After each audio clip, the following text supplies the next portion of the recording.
हाँ तो बच्चा पार्टी कैसे हैं आप लोग। आई होप कि आप लोग एकदम बढ़िया होंगे। जैसा कि आपको पता है कि हम लोग रैंकर्स बैच अपने चैनल से स्टार्ट किए हैं यूट्यूब से, जो कि बिल्कुल फ्री है। आपको 1 रुपया भी देने की जरूरत नहीं है, बस आपको पढ़ना है। तो आज हम लोग इस बायोलॉजी के क्लास में बात करेंगे। ये आपका पूरी तरीके से ओरिएंटेशन सेशन है, जिसमें हम लोग बात करेंगे कि 12th बिहार बोर्ड का सिलेबस क्या है, बायोलॉजी का कौन कौन सा चैप्टर है, कैसे क्या पढ़ना है, इसमें कौन सा चैप्टर हम पहले पढ़ाएंगे, कौन सा बाद में होगा। इस सभी टॉपिक का जो जानकारी है इस वीडियो में आपको मिल जाएगा। तो जैसे कि आपको पीछे दिख रहा होगा स्लाइड रैंकर्स बैच का, अगर आप भी टॉपर्स बनना चाहते हैं, रैंक बनाना चाहते हैं बिहार बोर्ड में, तो हमारे इस बैच को ज्वाइन करें। ज्वाइन कैसे करिएगा, बस चैनल को सब्सक्राइब कर देना है और दोस्त को भी भेज देना है, ताकि और भी बच्चे को फायदा हो सके। तो ये रैंकर्स बैच हमारा आज हम लोग बात करेंगे 12th बायोलॉजी का फर्स्ट क्लास है, इंट्रोडक्शन क्लास होगा। चलिए तो हम लोग बात करते हैं इसका सिलेबस का। आप लोग को पता होगा कि बायोलॉजी को 2 पार्ट में डिवाइड किया गया ना, बॉटनी और जूलॉजी। हालांकि एनसीईआरटी इसको मिक्सअप कर दिया है, कहीं बॉटनी कहीं जूलॉजी किया है, एकदम ऐसा लगातार नहीं दिया हुआ। फिर भी हम लोग जानेंगे कि हमारा चैप्टर कौन कौन सा है, कहाँ से हमको पढ़ना है, नहीं पढ़ना। ठीक है, क्लियरफाई नहीं किया है कि कौन सा बॉटनी में और कौन सा जूलॉजी के अंदर है। जैसे हम लोग पढ़ेंगे बायोलॉजी में, तो जो आपका फर्स्ट चैप्टर है ये है आपका रिप्रोडक्शन इन ऑर्गेनिज्म। पहला चैप्टर आपका क्या है, रिप्रोडक्शन इन ऑर्गेनिज्म। इस चैप्टर में हम लोग मेनली डिस्कस करेंगे कि रिप्रोडक्शन क्या होता है, मतलब रिप्रोडक्शन से जितना भी बेसिक रिलेटेड इंफॉर्मेशन है उसका जानेंगे। जैसे इसमें आप लोग पढ़िएगा कि जीवन काल क्या होता है, लाइफ स्पेन। ठीक है, अलग अलग जीवों के बारे में, ऑर्गेनिज्म का लाइफ स्पेन जानेंगे कि पैरट बर्ड्स है और बहुत ही छोटी मतलब छोटा बर्ड्स है, लेकिन उसका लाइफ स्पेन 140 साल होता है। टॉर्टवाइज का लाइफ स्पेन 150 साल होता है। इस सब का जानकारी, जो भी रिप्रोडक्शन का बेसिक टर्म है उसका जानकारी आपको मिलेगा रिप्रोडक्शन इन ऑर्गेनिज्म चैप्टर में। ठीक है, और ये पहला चैप्टर है। हालांकि न्यू बुक आप लोग लिए होंगे एनसीईआरटी का, तो उसमें से इस चैप्टर को हटा दिया है, डिलीट कर दिया है सीबीएसई सिलेबस के अकॉर्डिंग। लेकिन बिहार बोर्ड में ये चैप्टर अभी भी है और इस बार भी क्वेश्चन आया था, तो इस चैप्टर को हम लोग को पढ़ना अनिवार्य है। तो इस चैप्टर में हम लोग जानेंगे बेसिक अबाउट रिप्रोडक्शन। दूसरा चैप्टर जो है आपका, ये है आपका sexual reproduction in flowering plant. दूसरा चैप्टर क्या है, sexual reproduction in flooring plants. Sexual reproduction in flooring plants, ये दूसरा चैप्टर है। इसमें हम लोग फ्लावर के बारे में पढ़ेंगे कि फ्लावर में रिप्रोडक्शन कैसे होता है, पॉलिनेशन का प्रोसेस क्या होता है, सेल्फ पॉलिनेशन क्या होता है, क्रॉस पॉलिनेशन क्या होता है, प्लांट क्या, फ्लावर जो होता है प्लांट का रिप्रोडक्टिव पार्ट होता है जो रिप्रोडक्शन में पार्टिसिपेट करता है। तो हम लोग फ्लावर के अंदर भी देखेंगे कि कौन सा एसेसरी पार्ट है, कौन सा एसेंशियल पार्ट है, फ्रूट्स कैसे बनता है, सीड कैसे बनता है, इस सब का इंफॉर्मेशन जो है इस चैप्टर में मिलेगा, जिस चैप्टर का नाम है sexual reproduction in flooring plants. ये हो गया दूसरा चैप्टर। तीसरा चैप्टर है आपका ह्यूमन रिप्रोडक्शन। तीसरा चैप्टर क्या है आपका, ह्यूमन रिप्रोडक्शन। ह्यूमन रिप्रोडक्शन, मानव जनन।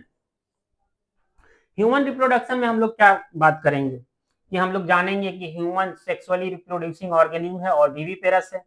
विविपेरस का मतलब जो ह्यूमन होता है डायरेक्ट बच्चे को जन्म देता है, एक के थ्रू बच्चे को जन्म नहीं देता है, डायरेक्ट बच्चे को जन्म देता है, तो उसको हम लोग विविपेरस बोलते हैं।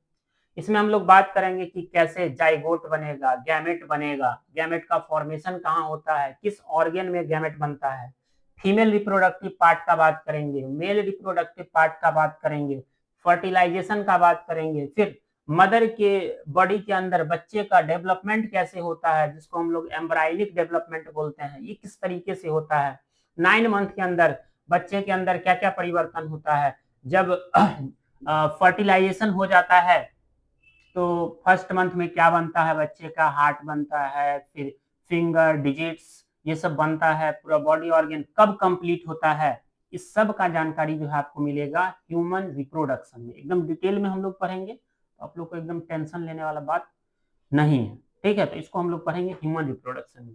जैसे ही हमारा ह्यूमन रिप्रोडक्शन खत्म होगा, फिर जो है हम लोग एक चैप्टर पढ़ेंगे, जो चौथा चैप्टर है, ये है आपका रिप्रोडक्टिव हेल्थ।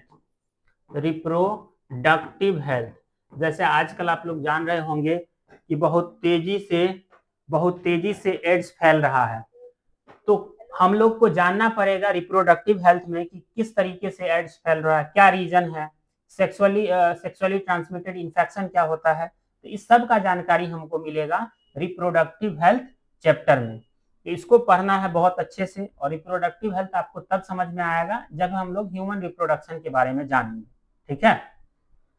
तो बहुत सारी चीज के बारे में हम लोग बात करेंगे रिप्रोडक्टिव हेल्थ में एकदम डिटेल में। तो अभी जो जितना हम लोग चैप्टर बात किए हैं 1 से लेकर के 4 तक, ये किस में आता है, ये आता है यूनिट फर्स्ट में। ये किस में आता है, यूनिट फर्स्ट में, जिसका नाम है रिप्रोडक्शन। तो रिप्रोडक्शन से रिलेटेड जितना भी चीज है उसको हम लोग यूनिट फर्स्ट में डिस्कस करेंगे, जिसके अंदर 4 चैप्टर है। Reproduction in organism, sexual reproduction in flowering plant, human reproduction and reproductive health. अब जो हमारा नेक्स्ट चैप्टर है, ये नेक्स्ट चैप्टर है 5वां चैप्टर। ध्यान से देखिएगा, 5वां चैप्टर है आपका principles of inheritance and variations. Principle of inheritance and variations, आप लोग कभी अगर 10th में पढ़े होइएगा तो मेंडल भाई साहब का नाम सुने होइएगा, ग्रेगर जॉन मेंडल, जिसको फादर ऑफ जेनेटिक्स बोला जाता है। जिसको क्या बोला जाता है, फादर ऑफ जेनेटिक्स। मतलब मेंडल पहली बार बताए थे कि जो कैरेक्टर एक जनरेशन में नहीं दिखता है वो दूसरे जनरेशन में दिखता है, और पहली बार जीन के लिए फैक्टर टर्म यूज किए थे। कैसे जो है, जैसे किसी पेरेंट्स का एक जनरेशन में कोई कैरेक्टर नहीं दिखता है, मान के चले किसी का मम्मी और पापा दोनों, मम्मी और पापा में पापा टॉल है, मदर उसकी ड्वार्फ है, छोटा है साइज में, तो बच्चा जो है छोटा होगा, हो सकता है नेक्स्ट जनरेशन में वो लंबा हो जाए, क्योंकि लंबा वाला जीन नेक्स्ट जनरेशन में दिखाई दे। तो ये सब हम लोग जानेंगे कि किसी के पेरेंट्स का अगर आई का कलर ब्राउन है तो उसके बच्चे का भी आई का कलर ब्राउन कैसे होता है, क्या रीजन है इसका। तो इसमें हम लोग बात करेंगे ग्रेगर जॉन मेंडल के बारे में। ये भी जानेंगे कि मेंडल के जीते जी ये पता नहीं चल सका कि वो साइंटिस्ट है, ठीक है, कि कैसे एक साइंटिस्ट को, मतलब उसके जिंदा रहते हुए नहीं पता चला कि वो साइंटिस्ट है। फिर 1900 ईस्वी में मेंडल के ही वर्क को 3 और साइंटिस्ट डिस्कवर किए, तब जाके पता चला कि भाई मेंडल एक्चुअल में वो जो चीज बता के गए थे वो डार्विन भी नहीं बता पाए थे। तो ये सारा स्टोरी जानेंगे कि क्या था डार्विन का स्टोरी, क्या था मेंडल का स्टोरी, इस सब स्टोरी को हम लोग जानेंगे principle of inheritance and variation, ठीक है। चलिए नेक्स्ट चैप्टर है आपका molecular basis of inheritance. Molecular basis of inheritance. Next chapter क्या है आपका, मॉलिक्यूलर बेसिस ऑफ इनहेरिटेंस। जी, इसमें हम लोग बात करेंगे कि एक जनरेशन से दूसरे जनरेशन में जो कैरेक्टर जाता है, तो जाता क्या है एक्चुअल में, प्रोटीन जाता है, प्रोटीन ट्रांसफर होता है, क्या ट्रांसफर होता है, तो एक्चुअल जो है डीएनए ट्रांसफर होता है, और डीएनए के ऊपर ही सारा इंफॉर्मेशन लिखा होता है, जिसको हम लोग जीन बोलते हैं। तो इस सब के बारे में हम लोग डिस्कस करेंगे किसमें, कि कैसे डीएनए का खोज हुआ, कैसे पता चला कि जो ट्रांसफर वाला जो मटेरियल है, जो एक पेरेंट से दूसरे जनरेशन, मतलब एक जनरेशन से दूसरे जनरेशन में जाता है, वो डीएनए ही है। तो इस चैप्टर में हम लोग जानेंगे मॉलिक्यूलर बेसिस ऑफ इनहेरिटेंस में। फिर हम लोग मैटरनल पैटर्नल डिस्प्यूट का केस देखते हैं, जहां 2 आदमी क्लेम करता है कि भाई हम, मतलब मेरा बेटा है, दूसरा कहता है मेरा बेटा है, तो कैसे उसको मतलब क्लियरिफाई किया जाए। तो इसके लिए एलेक्स जेफरी जो है डीएनए फिंगरप्रिंटिंग को डेवलप किया। तो क्या है डीएनए फिंगरप्रिंटिंग, क्या यूज होता है इसका फॉरेंसिक साइंस में, इस सब को हम लोग डिस्कस करेंगे किसमें, मॉलिक्यूलर बेसिस ऑफ इनहेरिटेंस के अंदर, ठीक है। नेक्स्ट चैप्टर है, बहुत ही इंटरेस्टिंग लगेगा आपको जब हम लोग ये चैप्टर पढ़ेंगे, इवोल्यूशन। इवोल्यूशन वो चैप्टर है जिसमें हम लोग जानेंगे कि ह्यूमन का इवोल्यूशन कैसे हुआ। हालांकि एनसीईआरटी में बहुत ही कम लिखा हुआ है, लेकिन फिर भी हम लोग जानेंगे, वो स्टोरी जानेंगे कि रामापाइथेकस क्या होता है, ड्रायोपाइथेकस क्या होता है, ह्यूमन का डेवलपमेंट कहाँ से स्टार्ट हुआ, ओरिजिन कहाँ से हुआ, इस सब का जानकारी हम लोग किसमें पढ़ेंगे, इवोल्यूशन के अंदर। होमोलोगस ऑर्गन क्या है, एनालॉगस ऑर्गन क्या है, क्या आगे भी भविष्य में इवोल्यूशन संभव है, क्या अभी भी इवोल्यूशन हो रहा है, इस सब का जानकारी हमको किस वीडियो में मिलेगा, इवोल्यूशन वाले चैप्टर जब हम लोग पढ़ेंगे तब मिलेगा। इस तीनों चैप्टर को मिला करके एक यूनिट एनसीईआरटी बनाया गया है, और यह है यूनिट आपका सेकेंड। ये कौन सा है यूनिट आपका सेकेंड, तो ये है आपका यूनिट सेकेंड। कोई दिक्कत नहीं होना चाहिए आप लोग को, पहले जान लीजिए फिर हम लोग पढ़ते हैं। नेक्स्ट चैप्टर हम लोग पढ़ रहे हैं, नेक्स्ट चैप्टर है आपका 7 वो हो गया। ये 8वां चैप्टर है आपका human health and disease. Human health, human health and disease. इसमें हम लोग बात करेंगे इस चैप्टर में हेल्थ और डिजीज के बारे में, और ये बहुत ही मजा आएगा। इसमें लगभग हम लोग 50 बीमारी के बारे में बात करेंगे। इसमें हम लोग बात करेंगे मलेरिया के बारे में, फलेरिया के बारे में, टाइफाइड के बारे में, निमोनिया के बारे में, डिप्थेरिया के बारे में, पर्ट्यूसिस, मम्स, रूबेला, डेंगू, जितनी भी मतलब तरह का बीमारी है, एड्स, कैंसर। जैसे आज के समय हम लोग जानते हैं कि कैंसर नॉन इन्फेक्शियस डिजीज है, लेकिन आज के समय में सबसे ज्यादा जो डेथ हो रहा है नॉन इन्फेक्शियस डिजीज में कैंसर से हो रहा है। एड्स कैसे फैल रहा है, क्यों हो रहा है एड्स, इस सब के बारे में हम लोग डिस्कस करेंगे ह्यूमन हेल्थ एंड डिजीज में। कैसे हमको डिजीज से बचना चाहिए, किस तरीके से मतलब हम लोग डिजीज को प्रिवेंट कर सकते हैं, रोक सकते हैं, इस सब का जानकारी आपको मिलेगा human health and disease chapter में। और इस चैप्टर को पढ़ने के बाद आपको फील आएगा कि भाई सच में बायोलॉजी पढ़ रहे हैं। और हम जो पढ़ाएंगे आपको फर्स्ट चैप्टर, वो पहला चैप्टर यही होगा, human health and disease. Reproduction से स्टार्ट नहीं करेंगे, ये हमारा पढ़ाने का तरीका है। आप लोग को कहां से स्टार्ट करेंगे, ह्यूमन हेल्थ एंड डिजीज से। इसी के बाद ह्यूमन हेल्थ एंड डिजीज के बाद आप लोग जब इस चैप्टर को पढ़िएगा तब आपको लगेगा कि भाई जो बैक्टीरिया और वायरस है वो हमारा दुश्मन है। क्या है, हमारा दुश्मन है। लेकिन ऐसा नहीं है, सब बैक्टीरिया और वायरस या कोई भी माइक्रो ऑर्गेनिज्म हमारा दुश्मन नहीं है, हमारे लिए फायदेमंद भी है। तो उसी के लिए एक नेक्स्ट चैप्टर बनाया गया, जिस चैप्टर का नाम है माइक्रोब्स इन ह्यूमन वेलफेयर।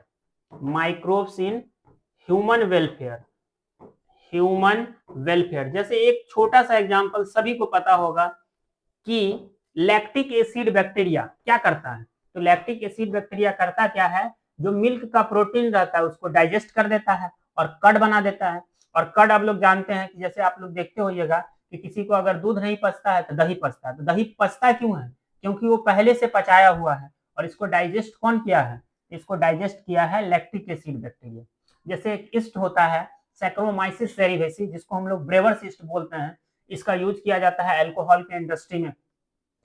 फिर ये जो हम लोग बिस्किट बनता है जिसको हम लोग बोलते हैं बेकर्स ईस्ट, वहां पे भी ईस्ट यूज किया जाता है। तो माइक्रोब्स जो है हमारे लिए हार्मफुल तो है लेकिन हमारे लिए यूजफुल भी है। तो उसके बारे में हम लोग जानेंगे किसमें, माइक्रोब्स इन ह्यूमन वेलफेयर में। जैसे हार्ट अटैक का जो पेशेंट होता है उसको हम लोग एक केमिकल देते हैं स्ट्रेप्टोकाइनेज। ये जो स्ट्रेप्टोकाइनेज केमिकल है ये हमको ऑब्टेन कहाँ से हुआ, बैक्टीरिया से हुआ। किस बैक्टीरिया से हुआ, स्ट्रेप्टोकोकस बैक्टीरिया से।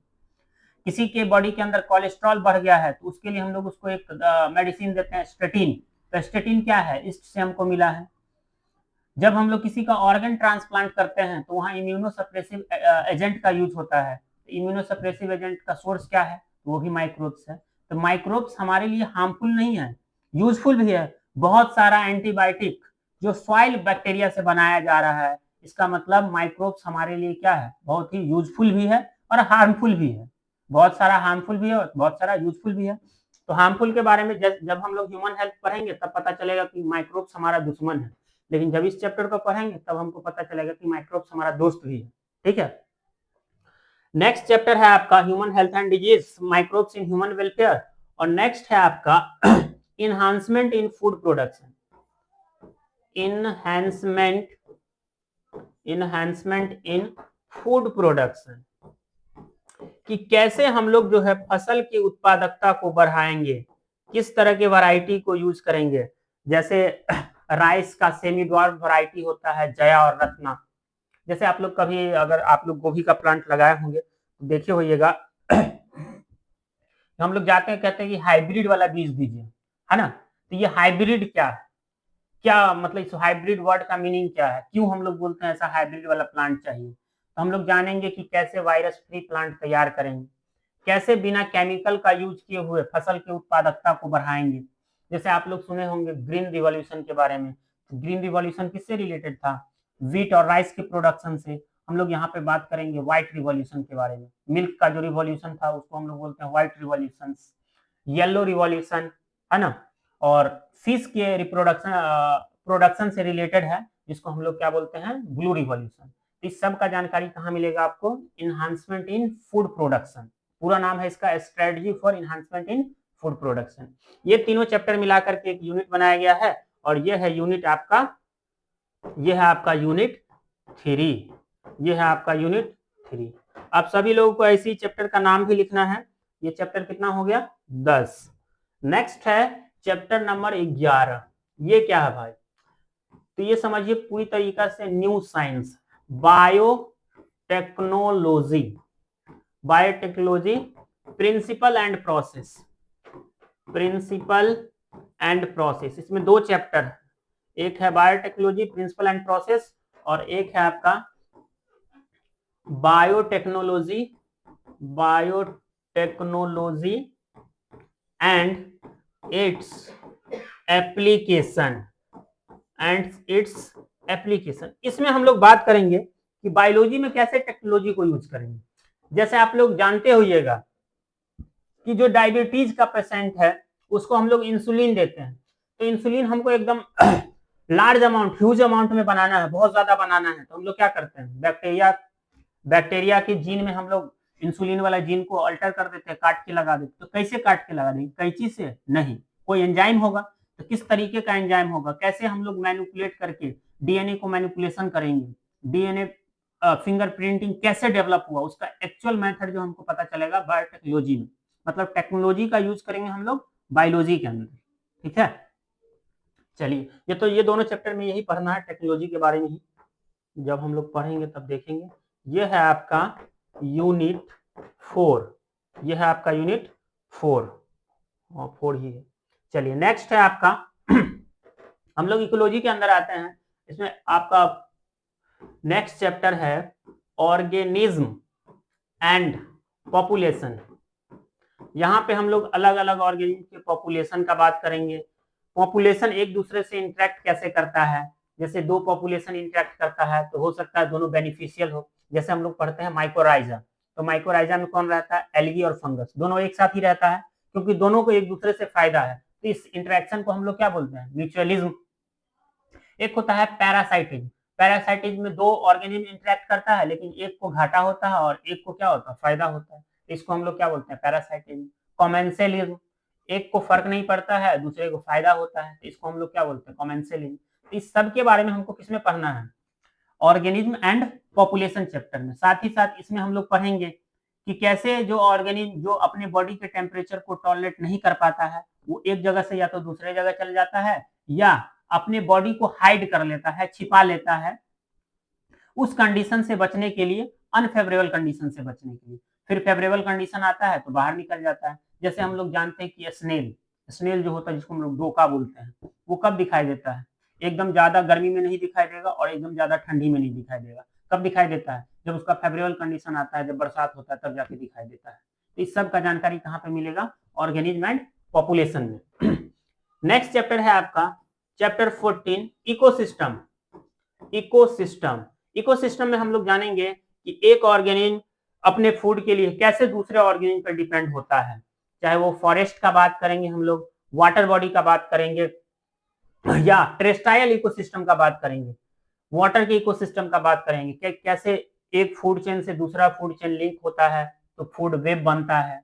कितना परसेंट एनर्जी जो है प्लांट कैप्चर करता है सन का, सन कैसे अल्टीमेट सोर्स है एनर्जी का, एक ऑर्गेनिज्म से दूसरे ऑर्गेनिज्म में कितना परसेंट एनर्जी ट्रांसफर होता है। जैसे आप लोग को पता होगा कि 10% एनर्जी ट्रांसफर होता है, इसको हम लोग बोलते हैं लिंडमैन्स लॉ। इस सब के बारे में हम लोग कहाँ पे डिस्कस करेंगे, इकोसिस्टम में। हम लोग इकोसिस्टम में बात करेंगे कि इकोसिस्टम का दो कंपोनेंट होता है, बायोटिक, एबायोटिक। एबायोटिक के अंदर आता है आपका वाटर, सॉइल, एयर, और बायोटिक के अंदर आता है प्रोड्यूसर, कंज्यूमर। कंज्यूमर में भी हम लोग देखते हैं primary consumer, secondary consumer, tertiary consumer. इस सब का जानकारी हमको किसमें मिलेगा, इकोसिस्टम चैप्टर में। नेक्स्ट है आपका इकोसिस्टम के बाद नेक्स्ट है biodiversity. Biodiversity, biodiversity and it's conservation, biodiversity and it's conservation. Biodiversity का अगर हम लोग बात करेंगे, बायोडाइवर्सिटी, डाइवर्सिटी मतलब क्या होता है, विभिन्नता, मतलब जो जीवों में है कितनी तरह का विभिन्नता है और इसका कंजर्वेशन क्यों जरूरी है। जैसे बहुत सारे ऑर्गेनिज्म के बारे में हम लोग जानते हैं कि जिसका नाम रेड डाटा बुक में है, मतलब ऑर्गेनिज्म या तो विलुप्त हो गया है, मतलब या तो एक्सटिंक्ट हो गया है, या थ्रेटेंड है, मतलब एक्सटिंक्ट होने वाला है। तो हम लोग इसके बारे में जानेंगे कि कैसे हम लोग जो थ्रेटेंड स्पीसीज है उसको प्रोटेक्ट कर सकते हैं, नेशनल पार्क में रख करके, जूलॉजिकल पार्क में रख करके, बोटेनिकल गार्डन में रख करके, क्यों हमको बायोडाइवर्सिटी को कंजर्व करना चाहिए। फिर हम लोग बात करेंगे कि कैसे क्लाइमेट के बेसिस पे अलग अलग जगह में ऑर्गेनिज्म का संख्या ज्यादा या कम हो सकता है। जैसे अगर हम लोग इक्वेटर से पोल की तरफ जाते हैं तो बायोडाइवर्सिटी बहुत ज्यादा कम हो जाता है, और पोल की तरफ से हम लोग इक्वेटर की तरफ आते हैं तो बायोडाइवर्सिटी क्या है, ज्यादा है, मतलब जीवों में विभिन्नता ज्यादा है। जैसे हम लोग जानते हैं जो अमेजोन रेन फॉरेस्ट है उसमें लगभग हजारों तरह का बर्ड्स पाया जाता है, चींटी पाया जाता है, स्नेक्स पाया जाता है, क्योंकि वहां कंडीशन भी फेवरेबल है और बायोडाइवर्सिटी क्या है, ज्यादा है। तो इस सब के बारे में हम लोग जानेंगे कि ट्रॉपिकल रेन फॉरेस्ट क्या होता है, डिजर्ट के बारे में हम लोग जानेंगे, ग्रासलैंड के बारे में जानेंगे, और किसमें जानेंगे, बायोडाइवर्सिटी। नेक्स्ट चैप्टर आएगा हमारा इन्वायरमेंटल इश्यूज। नेक्स्ट चैप्टर क्या है, इन्वायरमेंटल इश्यूज। कि पर डे हम लोग वर्क करते हैं तो कुछ कचरा भी इकट्ठा होता है, तो यहाँ पे हम लोग बात करेंगे पॉल्यूशन के बारे में। वाटर के अंदर कैसे पॉल्यूशन हो रहा है, एयर के अंदर कैसे पॉल्यूशन हो रहा है। जैसे आप लोग अभी दिल्ली में देखते होइएगा कि पॉल्यूशन लेवल एकदम से बढ़ जाता है जब थोड़ा भी फॉग लगता है, क्योंकि वहाँ इंडस्ट्री है। तो कैसे मतलब रूल्स बना हुआ है किसी को भी कि हम लोग नदी में डायरेक्टली पानी को नहीं छोड़ सकते हैं, प्यूरिफाई करके छोड़ना पड़ेगा। तो वाटर पॉल्यूशन का बात करेंगे, एयर पॉल्यूशन का बात करेंगे, सॉइल पॉल्यूशन का बात करेंगे, सॉइल पॉल्यूशन भी होता है। रेडियो एक्टिव पॉल्यूशन क्या है इसका बात करेंगे हम लोग। हमको इन्वायरमेंट को प्रोटेक्ट कैसे करना चाहिए इसका बात करेंगे। फिर हम लोग बात करेंगे अमृता देवी बिश्नोई के बारे में, चिपको मूवमेंट के बारे में बात करेंगे। तो ये सब बात कहाँ करेंगे, जब हम लोग लास्ट चैप्टर पढ़ेंगे इन्वायरमेंटल इश्यूज तब। तो ये है पूरा एकदम स्टोरी है बायोलॉजी का। तो अगर आपको बायोलॉजी समझना है तो इसके सोल से बात करना होगा, इसकी आत्मा से बात करना होगा, और इसकी आत्मा से बात तब कर पाएंगे जब हमको सारा चैप्टर के बारे में इंफॉर्मेशन पता होगा कि किसमें हमको क्या पढ़ना है। मतलब बच्चे के अंदर एक इंटरेस्ट जगना चाहिए कि हमको इस चैप्टर में ये पढ़ना है, रटना नहीं है, बढ़िया से एकदम स्टोरी की तरह बायोलॉजी पढ़ना है। बायोलॉजी अगर रटिएगा तो आपको समझ में नहीं आएगा, इस बात की गारंटी हम दे रहे हैं। पास तो हो ही जाइएगा लेकिन समझ में नहीं आएगा। तो अगर आपको बायोलॉजी बढ़िया से समझना है तो इसको एक स्टोरी की तरह पढ़ना पड़ेगा, ठीक है। तो आज हम लोग बेस देख लिए सिलेबस। हम जो पहला चैप्टर पढ़ाएंगे वो होगा आपका ह्यूमन हेल्थ एंड डिजीज, ठीक है। तो मिलते हैं नेक्स्ट क्लास में, तब तक के लिए आप लोग चिल मारिए। बहुत बहुत धन्यवाद आप लोगों को।